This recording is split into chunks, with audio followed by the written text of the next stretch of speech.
গল্পের শুরুতে কিছু বন্ধু সমুদ্রের ধারে পার্টি করছে। আমরা দেখতে পাচ্ছি যে এই সময় একটি রাতের দৃশ্য দেখানো হচ্ছিল। তারা সবাই সেখানে খুব আনন্দ করে। সবাই নিজেদের আনন্দে এতটাই মগ্ন হয়ে পড়ে যে তারা বুঝতেও পারে না যে এখন কয়টা বাজে, এবং তারপর হঠাৎ তারা সেখানে একটি বড় জিনিস দেখতে পায়, যা নিয়ে তারা সবাই মজা করতে শুরু করে। জিনিসটা আসলে কি তা না জেনে মজা করে তারা সবাই জিনিসটা ভাঙতে শুরু করে। তারা জানতো না যে এখানে এর ভিতরে কি থাকতে পারে। চলো তাকে অপেক্ষা করি। এত মজা করার পর সব বন্ধু ক্লান্ত হয়ে পড়ে এবং তারা সবাই নিজ নিজ গাড়িতে ঘুমিয়ে পড়ে, এবং যখন সকাল হয় তখন সবার চোখ একে একে খুলতে শুরু করে। তাদের মধ্যে আমরা একটি মেয়েকে দেখতে পাই যার নাম মার্শা। মার্শা চোখ খোলার সাথে সাথে তার স্বাস্থ্যের অবনতি হতে থাকে। সে বমি করতে শুরু করে। তাকে এভাবে দেখে সবাই মনে করে যে সম্ভবত গত রাতের কারণে এই সব ঘটছে। কিন্তু মার্শের ভিতরে খুব অদ্ভুত অনুভূতি হচ্ছিল যখন একটি মেয়ে বালির উপর বসে থাকা একটি কাককে দেখে এবং হঠাৎ বালি তা চুষে নিতে শুরু করে। মনে হচ্ছিল যেন সেখানে খুব বড় জলাভূমি আছে। এটা দেখে মেয়েটি খুব চিন্তিত হয়ে পড়ে এবং তার বন্ধু মার্শকে বলতে শুরু করে যে বালিতে পা রাখবে না, কারণ সেখানে পা রাখা বিপজ্জনক। কিন্তু মার্শ তার বন্ধুর কথা শোনার আগে সে বালিতে পা রেখেছিল এবং এখন তার পা বালির ভেতরে ঢুকে শুরু করে। সে তার পা বের করার জন্য অনেক চেষ্টা করে, কিন্তু সে তার করতে ব্যর্থ হয়। সে তার হাত দিয়ে তার পা বের করতে যাচ্ছিল, কিন্তু তার হাতও একই বালিতে আটকে যায়। সে ভয় পেয়ে জোরে চিৎকার করতে থাকে এবং যদি তার বন্ধুরা সেখানে আসতো তাহলে তারাও আটকে যেতে পারত। তাই সে বুঝতে পারছিল না কি করা উচিত। এখন মার্শের অবস্থা দেখে গাড়িতে বসে থাকা তার এক বন্ধু বেরিয়ে আসে।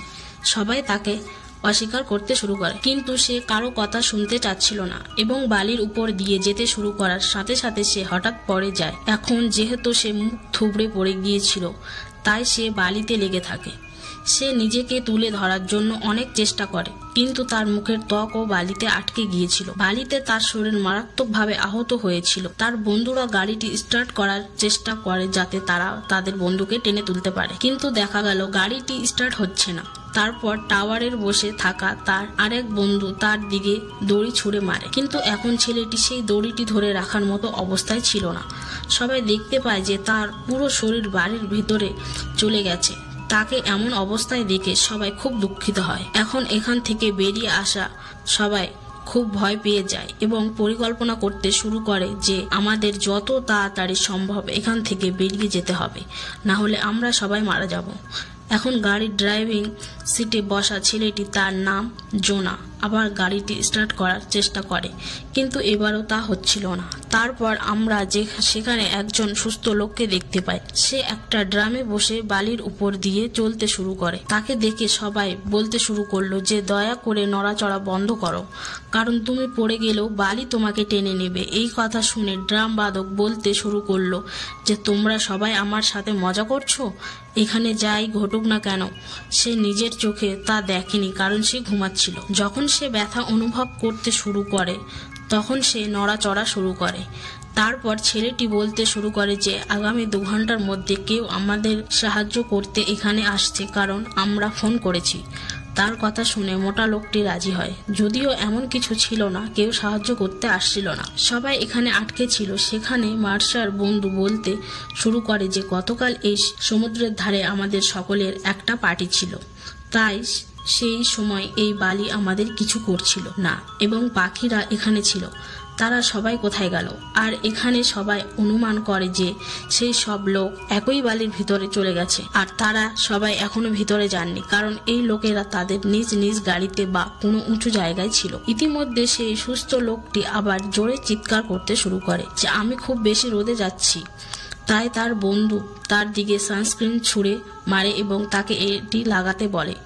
তুমি একটু স্বস্তি বোধ করবে সানস্ক্রিন লাগালে। তার কিছুটা স্বস্তি হয়। তারপর তারা সবাই গত রাতে যে জিনিসটি পেয়েছিল এবং যা তারা খুব খারাপভাবে ক্ষতিগ্রস্ত করেছিল তার দিকে তাকায়। এখন যেহেতু রাত ছিল, তাই বোঝা সম্ভব ছিল না যে বিশাল জিনিসটি এমন একটি যা তারা ভেঙে ক্ষতিগ্রস্ত করেছিল এবং একটি বিশাল ভুল করেছিল। এখন যেহেতু সেই জিনিসটি 2টি টুকরো হয়ে গিয়েছিল, এর অর্থ হলো এর মধ্যে যা ছিল তা এখন অবশ্যই বেরিয়ে এসেছে এবং এটি সম্ভব যে যে এর থেকে যা বেরিয়ে এসেছে তা এই বালিতে বাস করছে এবং এটি এই সমস্ত কিছুর ভিতরে নিয়ে যাচ্ছে। আমরা দেখতে পাই যে মার্সের বন্ধু যখন বালিতে কিছু ছুঁড়ে মারে তখন বালিও তা চুষে নেয় এবং এখানে তারা জানতে পারে যে সেই প্রাণীটি যা কিছু আছে তা বালির ভিতরে রয়েছে। এখন এখানে সবকিছু দেখে জোনাও বলছে যে আমরা এরকম কিছু করতে পারি না, কিছু পদক্ষেপ নিয়ে আমাদের নিজেদেরই এটি করতে হবে। সে একটি স্কেটবোর্ড তুলে কাছে একটি টেবিলে পৌঁছানোর জন্য এটি ব্যবহার করার চেষ্টা করে। সে খুব আরামে এটির উপর দিয়ে হাঁটতে শুরু করে, কিন্তু টেবিলে পৌঁছানোর সাথে সাথে তার নৌকা পিছলে যেতে শুরু করে এবং তার পা পিছলে যাওয়ার কারণে বালি খুব কাছে চলে আসে এবং তারপর বালির ভিতরে থেকে কিছু বেরিয়ে তার পেটে স্পর্শ করতে শুরু করে। কিন্তু এখানে জোনাও কোনো ঘাবড়ে না গিয়ে বিদেশি টেবিলের দিকে এগিয়ে যায় যেখানে একটি ব্যাগ রাখা ছিল, তাতে কিছু খাবার ছিল। সে একই ব্যাগ থেকে একটি কলা পায়, কিন্তু যখন সে এটি খায় তখন সে বমিও করতে শুরু করে এবং যখন সে তার পেটের দিকে তাকায় তখন সেখানে অনেক ক্ষত। তাকে এমন অবস্থায় দেখে সবাই খুব ভয় পায়, কিন্তু জোনাও সবাইকে বলে যে তার কিছুই হয়নি, আমি এখন ঠিক আছি। তোমাদের সকলের নিজেদের নিরাপত্তার কথা ভাবা উচিত। সবার তৃষ্ণা মেটাতে জোনাও তাদের দিকে পানীয় ছুঁড়ে মারে, কিন্তু তারপর তার পেটে ব্যথা শুরু হয় এবং তার ক্ষত থেকে রক্ত বের হতে শুরু করে। তারপর তার বন্ধু এটি দেখে খুব দুঃখিত হয় এবং সে কাঁদতে শুরু করে। তারপর জোনাও তাকে কাঁদতে বারণ করে, আমরা সবাই শক্তিশালী, তাই না? এই বলে সে সেখানে শুয়ে পড়ে। তারপর গাড়িতে বসে থাকা একটি মেয়ে তাকে বলে যে আমাদের সমস্ত মোবাইল গাড়ির ট্রাঙ্কে আটকে আছে, সেই কারণে আমাদের সাহায্য পেতে কিছু করতে হবে। কিন্তু এখানে কেউ এত ঝুঁকি নিতে চায়নি, কারণ এখানে বসে গাড়ির ট্রাঙ্ক খোলা সম্ভব ছিল না। তারপর একটি মেয়ে বলে আমি চেষ্টা করব। তারপর সে গিয়ে গাড়ির ট্রাঙ্ক খোলার চেষ্টা করে, কিন্তু এটি খুলছিল না। তারপর সে অন্য দিকে যায়। অন্য একটি মেয়ে তাকে একটি কাপড় দেয় যাতে সে বালিতে না পড়ে, কিন্তু তারপর সে গাড়ির ট্রাঙ্কটি সঠিকভাবে খুলতে পারেনি। তারপর জোনার বন্ধু তাকে একটি রড দেয় এবং চেষ্টা করে দেখতে বলে এবং এখানে অবশেষে মেয়েটি গাড়ির ট্রাঙ্কটি খুলতে শুরু করে। কিন্তু তারপর তারা দূর থেকে কাউকে আসতে দেখে। আসলে সে সেখানকার সুপারভাইজার, তার মানে সে ছিল পেট্রোল সুপারভাইজার। সবাই তার দিকে মনোযোগ দেয়। এখানে যে মেয়েটি ট্রাঙ্কটি খুলেছিল তার আঙুলগুলি হঠাৎ একই ট্রাঙ্কে আটকে যায়, অর্থাৎ এখন ট্রাঙ্কটি আবার বন্ধ হয়ে গেছে। সে ব্যথায় চিৎকার করতে শুরু করে। এখানে সে সুপারভাইজারদের তার কাছে ডাকার চেষ্টা শুরু করে, কিন্তু এখানে সুপারভাইজার বলতে শুরু করে যে আজকের প্রজন্ম মাদক সেবনের পর নানা রকম কাজ করে, কিন্তু তারা সবাই তাকে বলে যে আমরা সবাই সমস্যায় আছি। সে তার গাড়ি তাদের দিকে নিয়ে আসে এবং গাড়ি থেকে নামতে শুরু করে। তারপর সে জোরে চিৎকার করতে শুরু করে এবং তাকে বলে যে দয়া করে বালিতে পা রাখবেন না। কিন্তু যখন লোকটি বেরিয়ে আসে তখন সবাই অবাক হয় যে স্যান্ডেল তার সাথে কিছু করেনি। প্রথমে সে জোনার কাছে আসে এবং তার পেট দেখে সে খুব অবাক হয় যে এই সব কে করেছে। এরপর সে সেই সুস্থ মানুষটিকে ড্রাম থেকে বের করার চেষ্টা শুরু করে, কিন্তু তার ওজন অনেক বেশি ছিল, তাই সে একা এটা করতে অক্ষম এবং তাদের বলে যে সে কিছুক্ষণের মধ্যে তার দলকে ডাকবে যারা তোমাদের সবাইকে উদ্ধার করবে। কিন্তু আমি এখনো বুঝতে পারছি না তোমরা এখানে কি করছো। তারপর এখানে জোনার বন্ধু আমাদের বলার চেষ্টা করে যে আমাদের বন্ধুর আঙ্গুল গাড়ির ট্রাঙ্কে আটকে আছে। সুপারভাইজার তার কাছে যায় কিন্তু তাকে সাহায্য করে না। এটা দেখে জোনার বন্ধু চিৎকার করতে শুরু করে। তারপর সুপারভাইজার তার কাছে যায় এবং বলে যে তুমি আমার সাথে এত তীব্র স্বরে কথা বলছো কেন, সমস্যাটা কি? তারপর সে তাকে বলে তুমি কি দেখতে পাচ্ছ না আমরা সবাই কত সমস্যায় পড়েছি এবং আমরা বালিতে আসতে পারছি না। এটি ইতিমধ্যে আমাদের দুই বন্ধুকে গ্রাস করেছে। তার কথা শুনে সে বলল আমাকে বোকা পেয়েছো, তাহলে আমি কিভাবে দাঁড়িয়ে আছি? তোমরা সবাই তাড়াতাড়ি নেমে এসো। কিন্তু জোনার বন্ধুরা নিচে নামছিল না, কারণ তারা খুব ভালো করেই জানতো যে তারা তাদের জীবন হারাতে পারে। এখন যখন তারা দুইজনে তার কথা শোনে না, সুপারভাইজার তার বন্দুক বের করে এবং তার চাবিগুলিও পড়ে যায়। এটা দেখে সবাই তাকে বলে যে না, বালিতে হাত দিও না, কিন্তু সে তার কথা শুনতে চাচ্ছিল না এবং যখন সে তার চাবি তুলতে বালি স্পর্শ করে তখন বালি তার হাতও আটকে দেয়। সুপারভাইজারের সাথে মরিচের স্প্রে ছিল এবং সে বালির উপর স্প্রে করতে শুরু করেছিল, কিন্তু কোনো লাভ হয়নি। প্রাণীটি তার হাতের অর্ধেক নিজের সাথে নিয়েছিল এবং সুপারভাইজারের হাত কেটে ফেলা হয়েছিল। তার হাত থেকে রক্ত ঝরতে শুরু করে এবং সে চিৎকার করতে শুরু করে।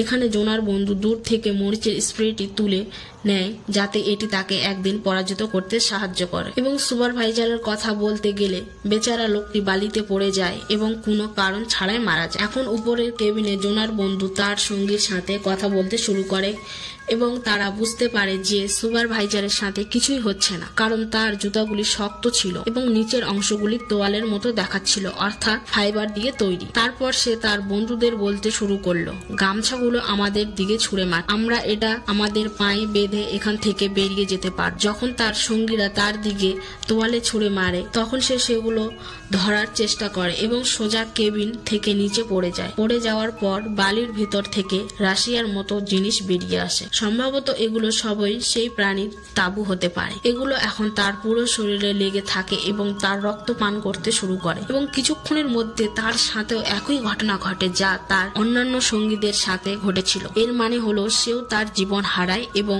এই ঘটনাটি তার বন্ধুদের জন্য খুবই খারাপ দৃশ্য ছিল। কালো চুলের মেয়েটি কানে হাত দিয়ে কাঁদতে শুরু করে। জোনার বন্ধু তখন তাকে বলে যে সবকিছু ঠিক হয়ে যাবে। সে তাকে এই গ্রিলটি এখানে সোজা রাখতে বলে এবং নিজে আরেকটি গ্রিল নামিয়ে সেখানে রাখে এবং কেবিন থেকে লাফিয়ে সরাসরি গাড়িতে পড়ে যায়। এখন সে গাড়ির ভিতরে ঢোকার সাথে সাথেই সে কালো চুলের মেয়েটিকে জোরে আঘাত করে এবং বলে যে এখানে আসার পরিকল্পনা ছিল তোমার। কিন্তু সে কিভাবে জানতো যে তার এবং তার বন্ধুদের সাথে এমনটা ঘটবে? ঠিক আছে, খুব একটা মনোযোগ না দিয়েই দুজনে মেয়েটির আঙুলটি গাড়ির ট্রাঙ্ক থেকে বের করার চেষ্টা শুরু করে এবং তারা তা করতে সফল হয় এবং জোনার বন্ধু তার কাটা হাতের উপর একটি তোয়ালে বেঁধে দেয়। অন্যদিকে আমরা দেখতে পাই যে সেই একই লোকটি খুব খারাপ বোধ করছিল, কারণ সে ড্রামে আটকে ছিল এবং তার শরীর খুব খারাপ ভাবে আটকে ছিল, তাই এটি ফুলে উঠতে শুরু করে এবং রক্ত বের হতে শুরু করে। যখন তার রক্ত বালিতে প্রবাহিত হয় তখন বালি থেকে কিছু তাবু বের হতে শুরু করে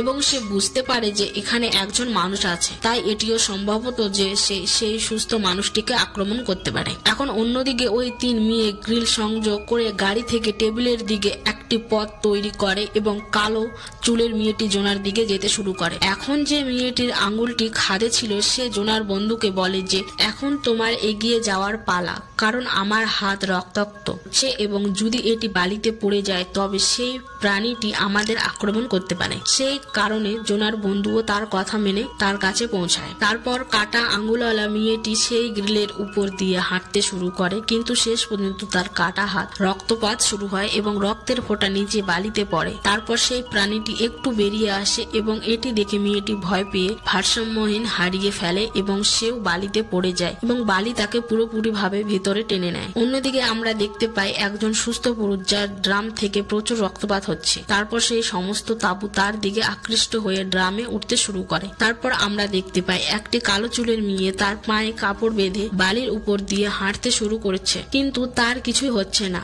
তাই সে খুব খুশি। এখন সে সুপারভাইজারের গাড়ির উপরে উঠে আসে। এটা দেখে সুস্থ লোকটি